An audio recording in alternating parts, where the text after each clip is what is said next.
Setelah join kelas pemulihan untuk resepi kek pisang daripada Khairul Amin, ini adalah percubaan yang pertama untuk Purba cuba buat sendiri menggunakan bahan yang sedia ada je dekat rumah. Sebab satu, daripada membazir biar dia expired, baik kita guna bahan tu. Sebab kedua, Purba tak tahu nak beli dekat mana sebab tak ada orang jual lagi kot. Jadinya Purba teringin lah, cuma tak cukup dua bahan yang Purba beli tadi, iaitu pisang. Terkejut gak tadi tengok harga pisang ni kan, sebab tak pernah beli pun sebelum ni.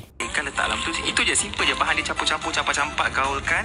Jangan risau, Purba memang baik kali lah ulang kaji sebelum nak buat resepi ni. So agak nervous juga sebenarnya. Purba dah double check dia punya acuan dan memang kena jadi texture yang macam ni. Lepas tu baru kita letakkan dark coklat. Seperti mana yang Purba dah beritahu dekat awal video, Purba pakai je bahan yang mana dah sedia ada. Boleh juga kan pakai coklat ni sebab dia dark coklat juga, cuma dia punya bentuk bukanlah dalam bentuk chip. Oh yeah, semua sukatan Purba memang separuh ke daripada resepi asal sebab Purba nak makan seorang je. Dan ada satu bahan yang Purba tak letak sebab Purba tak jumpa dekat supermarket tu, tak dijual pun. Essence vanilla. Tak apa kan kalau tak letak essence vanilla, ada apa-apa efek ke korang? Ni bukti Purba memang cari dan memang tak dijual weh dekat supermarket sini, tak tahu kenapa. Bak kata orang putih, trust the process. So Purba ikut je ada punya suhu dan juga masa yang telah ditetapkan. Harap-harapnya menjadilah. So tak perlulah Purba nak repeat paper kan.